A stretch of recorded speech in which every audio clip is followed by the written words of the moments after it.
A maternidade redefinida. O legado de Amy Carmichael. Certa manhã, Prina, uma garotinha indiana, correu para os braços de Amy enquanto ela tomava o seu café da manhã. A garotinha subiu em seu colo e a chamou de Amma, que quer dizer mãe. Então começou a tagarelar. Meu nome é Olhos de Pérola e quero ficar aqui para sempre. Vim para ficar com você. Nesse momento, nenhuma das duas tinha noção de que esse simples ato mudaria suas vidas para sempre. Foi dessa forma que começou a maternidade de Amy Carmichael. Prina fugiu de um templo hindu, onde a sua mãe biológica a ofereceu como criança escrava aos guardiões do templo. Amy estava convencida de que, de alguma forma, o Senhor a ajudou a escapar, porque fugir do templo seria uma tarefa muito difícil, quase que impossível. Várias pessoas da aldeia, inclusive as mulheres do templo, foram à casa de Amy para resgatar a criança, mas Prina não quis ir com nenhuma delas, e Amy não a forçou. Amy Carmichael nasceu na Irlanda em 1867. A mais velha de 7 filhos. Amy se converteu aos 12 anos de idade, enquanto estava no internato, e sua vida mudou radicalmente. Quando jovem, ela ministrou incansavelmente às mulheres pobres que trabalhavam nas fábricas têxteis na Irlanda. Inspirada por histórias de missionários e pelo exemplo de Hudson Taylor, que foi um grande missionário para o interior da China, Amy sentiu um forte chamado para ir além das fronteiras de seu país. E decidiu dedicar sua vida ao serviço missionário, um caminho que a levaria a se tornar uma mãe para centenas de crianças na Índia. Mais crianças foram trazidas para Amy. Sua casa, às vezes, ficava lotada com 30 ou mais, inclusive bebês. Ela resgatou e criou centenas de crianças até quando morreu, aos 83 anos. Muitas dessas crianças, mesmo depois de adultas, permaneceram com Amy e ajudaram a cuidar dela quando ela precisou. Algumas delas foram resgatadas do templo e outras foram levadas a Amy por pessoas que encontravam bebês à beira das estradas. Em 1895, ao chegar à Índia, Amy percebeu rapidamente a grave situação das meninas dedicadas ao templo hindus como Devidasis. Elas eram forçadas a uma vida de exploração e abuso. Movida pela compaixão e fé, Amy iniciou o resgate dessas crianças, proporcionando-lhes um lar seguro e amoroso. E tudo começou quando Amy conheceu Prina, que na época tinha apenas 7 anos e havia sido vendida pela mãe ao templo hindu para se tornar uma prostituta do templo. Nessa época, Amy viajava pelas aldeias com algumas mulheres locais pregando o evangelho, aquilo que ela mais gostava de fazer, conhecer pessoas e falar do amor de Cristo. Amy conheceu Prina quando ela tentou escapar do templo hindu pela segunda vez. Na primeira vez que Prina fugiu, ela conseguiu chegar até a casa de sua mãe sem ser capturada. No entanto, sua mãe, temendo que os deuses a punissem se não devolvesse a filha, levou a criança, aterrorizada e gritando, de volta às mulheres do templo. As autoridades do templo puniram Prina por sua fuga, marcando suas mãos com ferro em brasa. Mesmo assim, quando a criança encontrou outra oportunidade de escapar, ela aproveitou o momento e correu para uma igreja da aldeia. Prina foi encontrada por uma mulher que a levou até Amy e, imediatamente, subiu no colo de Amy e as duas se apaixonaram. Amy não podia devolver Prina ao templo. Isso era impensável. No entanto, sentia-se dividida. Havia um ditado em Tamil, dialeto indiano, que dizia: as crianças amarram os pés da mãe. Amy percebeu como isso poderia ser verdade em sua própria situação. Estaria Jesus pedindo-lhe que desistisse de ensinar seu evangelho como missionária itinerante para se dedicar ao trabalho de cuidar desta criança? Como muitas mulheres hoje, Amy foi desafiada a escolher entre a carreira planejada e a maternidade em tempo integral. Amy, então, ora e pede orientação clara do que deveria fazer. Em 3 meses, mais 4 crianças sem teto acabaram no bangalô de Amy. Ela teve sua resposta. Aquela que renunciou à maternidade pela causa de Cristo, viu-se agora obrigada a abraçá-la pela mesma causa. Seus pés seriam amarrados por causa daquele cujos pés uma vez foram pregados. A prática de levar crianças, especialmente meninas, ao templo era uma prática antiga na Índia. Uma criança seria dada como um presente aos deuses por causa de um voto ou por causa da pobreza da família. As viúvas entregavam suas filhas ao templo para reparar o pecado que causou a morte de seu marido.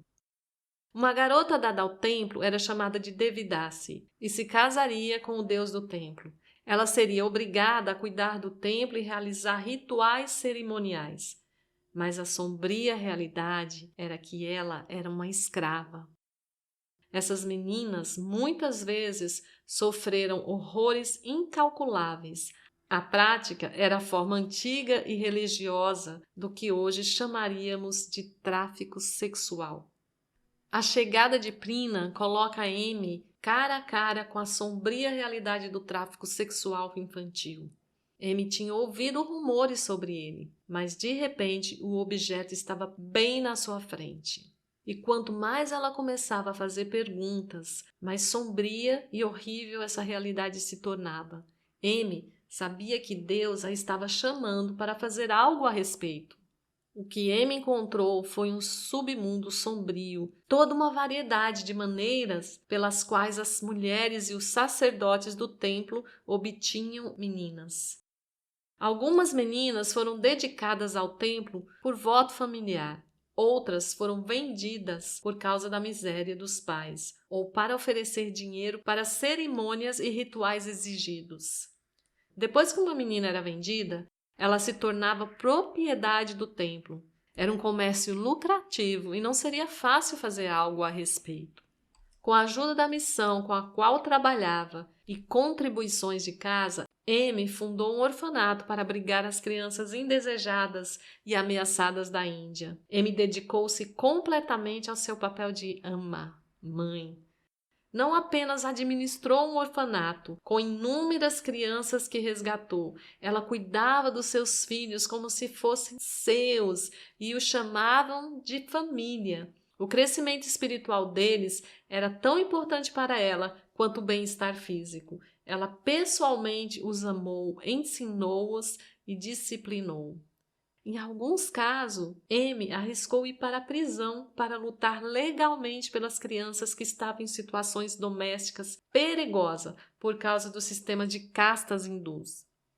Dezenas de meninas foram resgatadas da prostituição do templo e centenas de outras da pobreza extrema ou do abandono.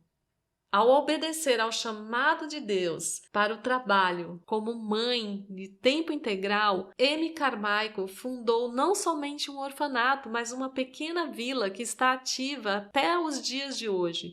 Seu exemplo de sacrifício e obediência inspirou inúmeras outras pessoas, tanto no serviço missionário como na maternidade. Amy deu tudo de si ao seu chamado como mãe. Por 45 anos seguintes, até a sua morte em 1951. Ela enfrentou diversas dificuldades, inclusive perseguições por parte dos responsáveis pelo templo, e chegou a ser acusada de crimes, pois estava interferindo em um negócio lucrativo.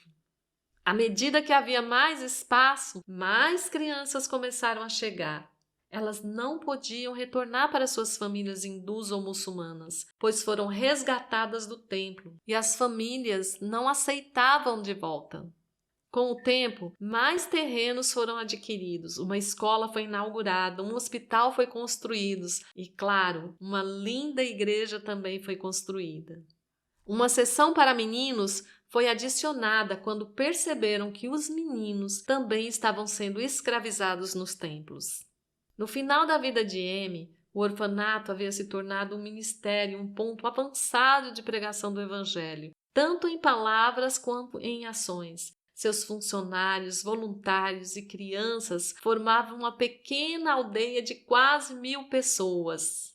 Um dos grandes legados da vida de Amy é que seu ministério não terminou com sua morte. Muitas das crianças resgatadas e acolhidas cresceram e se tornaram mães, enfermeiras e profissionais em diversas áreas, inclusive ajudando no orfanato. Os desafios da maternidade são diferentes e semelhantes em muitos aspectos. As dificuldades enfrentadas por Amy foram muitas, mas ela buscou direção, força e sabedoria no Senhor em seus devocionais diários. O que podemos aprender com a história de Amy? Que tal tirar um tempo agora para colocar sua vida diante de Deus? Peça a Ele que te ajude a ter tempo devocional de meditação na palavra e oração diariamente. Pode parecer difícil, considerando sua rotina e as demandas da casa, das crianças, trabalho. Coloque-se diante de Deus agora e peça que Ele te ajude a criar uma rotina para que você tenha tempo para meditar em sua palavra e falar com Ele e ouvi-lo. Amy administrava um orfanato, cuidava das crianças, mas não renunciava o seu tempo a sós com Deus. Se ela conseguia, nós também podemos conseguir. A prática de dedicar meninas como Devidasis é ilegal na Índia e leis foram promulgadas para proteger os direitos das crianças e mulheres. No entanto, apesar do progresso, a prática persiste em algumas regiões devido à pobreza, falta de educação e tradições culturais arraigadas na mente e no coração do povo. Muitas famílias acreditam que ter uma Devidace na família pode trazer boa sorte e proteger os seus membros. Ore pelas meninas e mulheres Devidace, que foram oferecidas para trabalhar no templo e serviram como escravas sexuais, que sejam alcançadas e restauradas pelo Senhor. Ore para que essa prática de entregar crianças ao templo seja completamente abolida. Ore pelas organizações missionárias na Índia que estão trabalhando para restaurar essas meninas e mulheres. Você ouviu Conectando Histórias? Compartilhe essa história com alguém durante essa semana.